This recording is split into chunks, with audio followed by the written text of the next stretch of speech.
How the hell is everybody doing? Man Cave Sports back to highlight the Timberwolves season. We will be doing this show on a weekly basis, and the Timberwolves have just wrapped up technically their first week, although I believe they opened 8 days ago. But 5 games in the books. The Timberwolves see themselves with a 2-3 record. I was in attendance Sunday night when Ant Edwards came up lame with a hamstring. Looks like Ant will be out 2 weeks. Possibility of about 8 games, hopefully, and the team is 0-2 without him. I think the biggest concern with losing Ant was the offensive output, but in losses to the Nuggets on Monday and the Lakers last night, it wasn't so much the offense, it was the lack of defense. And that's been the case through 5 games, including the 2 games against the Lakers. So, Steve, I'm going to start with you. What can the Timberwolves do to stem the tide with Ant out for the next, week and a half, 2 weeks still, and try to keep pace with the very tough West Division, your Um, Western Conference? the Western Conference, yeah, they I don't know, reach down, feel if if your manhood's still there or not, because they're not playing inspired defense at all.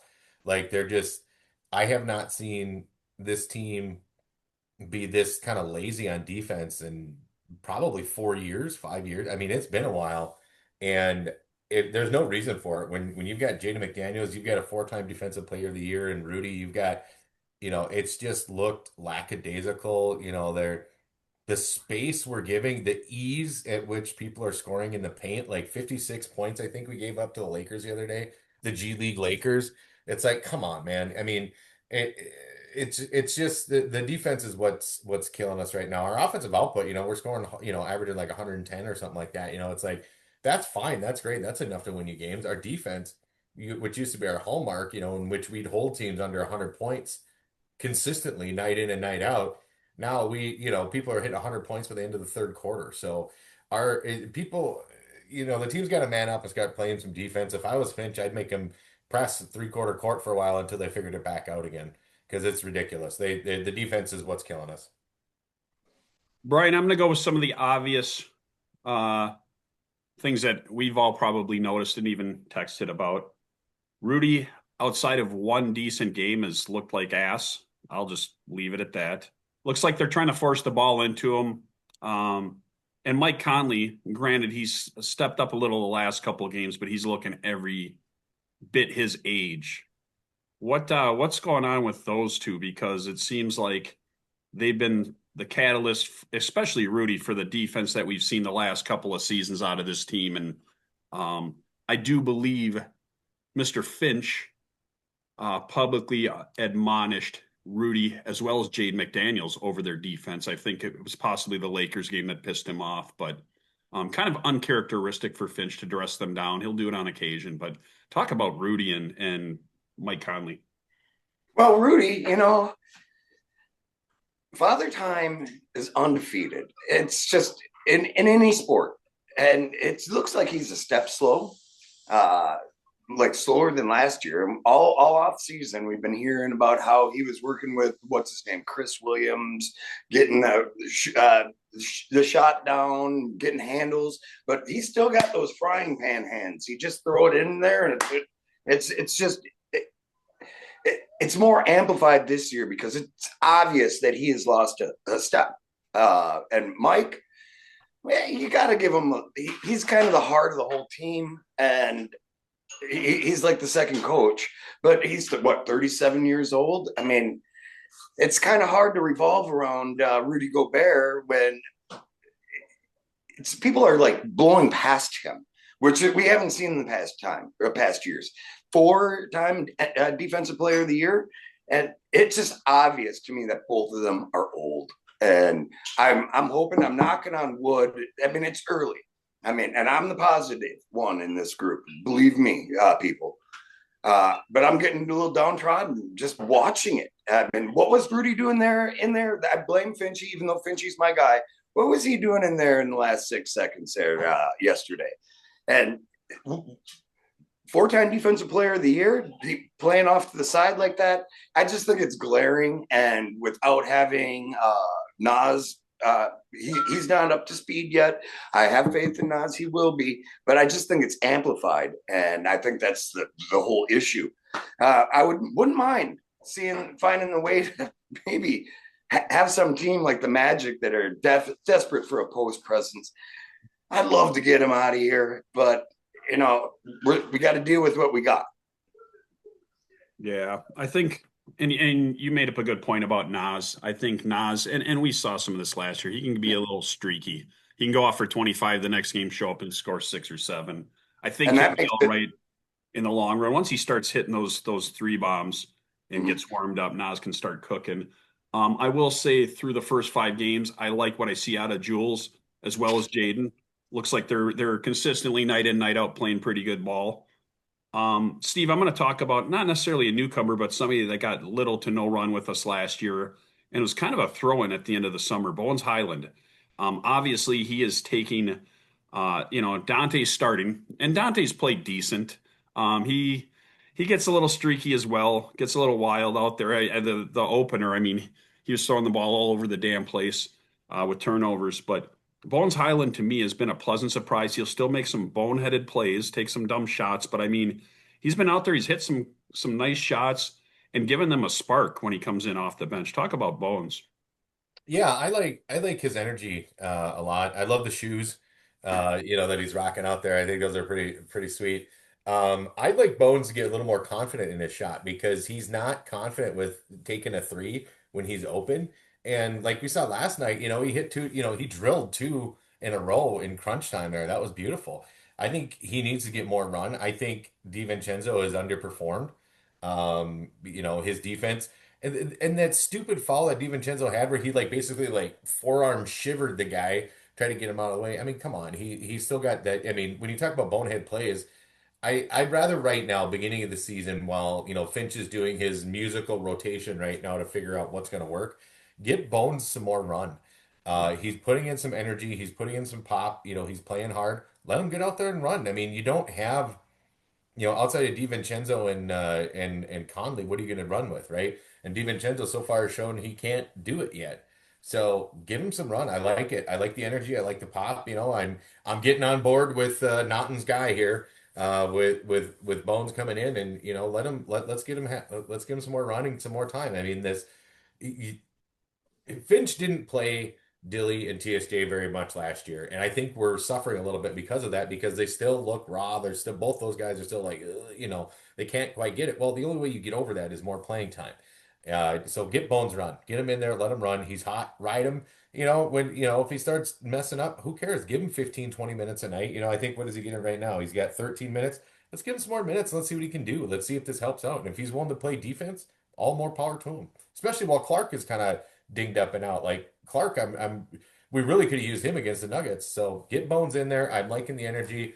I'd like him to get more confident in that 3-point shot so that becomes a little more automatic for him. Agreed. Yeah, and I won't talk much about Dillingham until the last game. He has not gotten a lot of minutes. Will that change? Maybe. We'll see. But another player that we were very excited about coming into the season was Terrence Shannon Jr. And I will say this so far, I believe he's averaging like 4.5 points a game. Really haven't seen what the expectations or the hype. Seen him live up to that up to this point. Brian, what do you think so far? I mean, is it just is he not getting enough playing time? I mean, it seems like he's in the rotation pretty good getting minutes. I just haven't seen that offensive spark that we thought we might get out of him off the bench yet this year. And I mean, it's only 5 games in, so it's a small sample size. Well, I mean, we all remember preseason. We were all hyped for some Wolves basketball. We were glued to that. I mean, he looked like a man amongst boys in the preseason. I mean, he doing it on both ends of the court. I would have to chalk it up to it is the not getting enough minutes. When he gets put in there, it's like he's dumb fouls and he's just not in the flow of the game. And I have to put that on coaching. And even though I'm a Finchy guy, I kind of would put that on how my guy Finchy is handling that. And it's only 5 games, man. I mean, what, 81, 82 games? Let's just see what we can do. And it's, again, my word for the day, amplified. It's amplified without your star player out. and you just got to ride it out. And Finchie's not putting him in early. It's just he's spotty with it. TSJ is like a running back, like Brad Childress used to say about Chester Taylor. You got to get him lathered up, and he hasn't had a time to go into a lather. So it's 5 games in. Let's just see what happens. I'll leave it at that. Yeah, and I know everybody's anxious to get Ant back. Obviously, he's the star of the team, and through 2+ games, he looked pretty outstanding. Opener, he single-handedly helped them come back to beat the Blazers.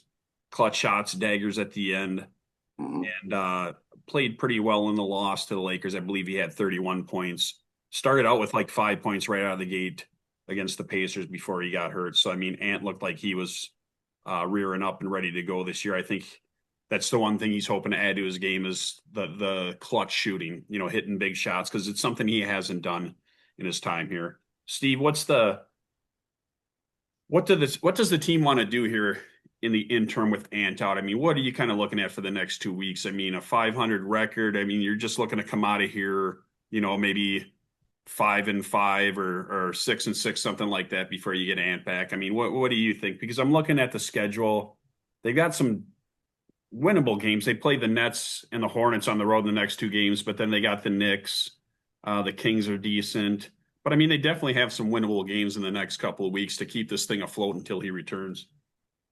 Yeah, I think what I'm looking for is I'm looking for the team to return back to their defensive ways, right? Let's start locking people down, and it should be a goal like, hey, I don't know what our offense is going to be, but we're going to keep the team under 100 points, right? Like that they need to kind of set that benchmark and kind of focus around that and get that mentality back.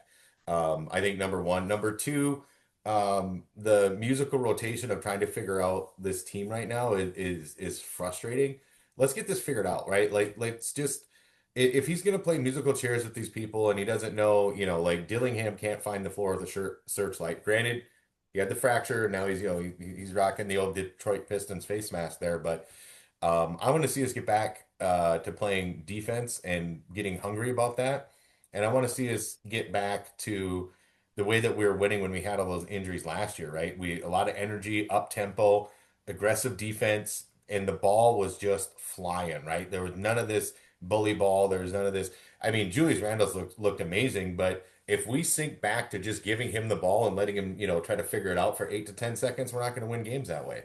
We know this. I'd like to see us get back to the defense and see that ball moving a lot quicker, a lot faster. You want to fix TSJ?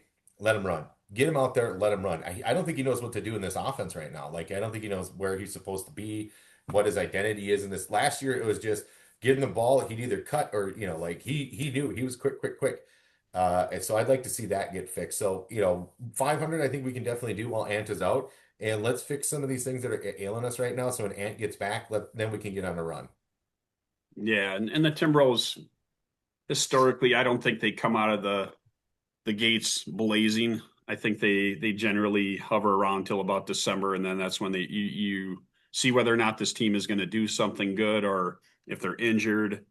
They tend to, as we saw last year, I mean, they got off to a bit of a rough start, and then I think around February they really started to find themselves. Jules came back from the injury.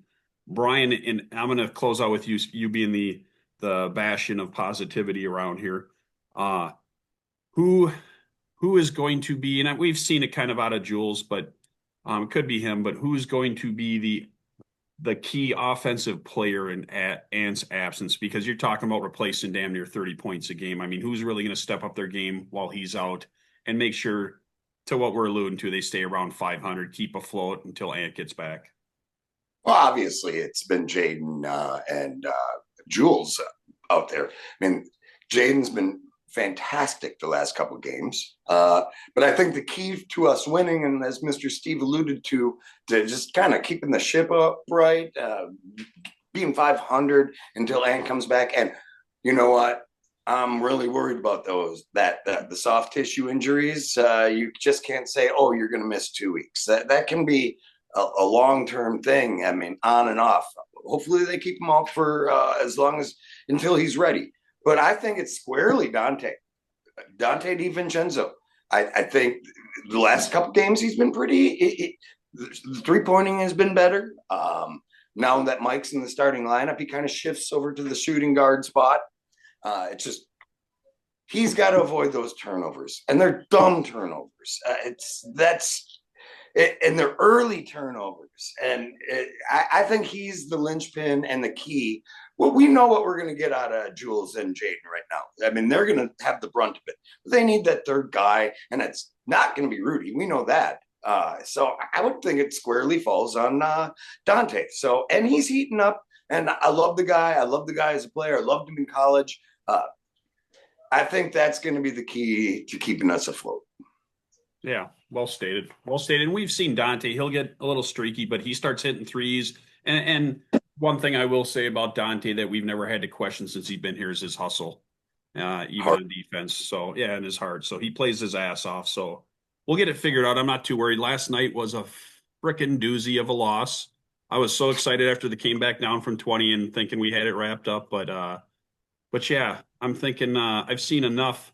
God bless you, Rudy, but I think I've seen enough of you switching at the end of games there, man. We've seen it far too many times over the last few years. It's just not a recipe for success, unfortunately. Can a brother get some Juan Barrenjay up in here? I mean, what the heck? The guy is a rim protector. You just need him out there for 6 seconds to block a shot, right? Like let the kid go eat, and he's at least he's young enough that, he would have forced the guy to go to the line and shoot, not just give it up like that. So yeah, we'll Hey, see. even Rocco Zakarski, man, just something else other than Nas and Rudy right now. I mean, I agree. Give the other Frenchman a little bit of time. Yes. Viva la France. My countrymen. Ho, ho, ho. Oui. All right, gentlemen. We're going to keep it short but sweet this week. Ramon, Brett, we miss you guys. I know you have obligations. I'm sure they will be back next week, and hopefully we're talking about some Wolves victories. So, gentlemen, I appreciate it. This is a wrap of Wolves Weekly, week 1 in the books, and we will see you next week. Take care, everybody.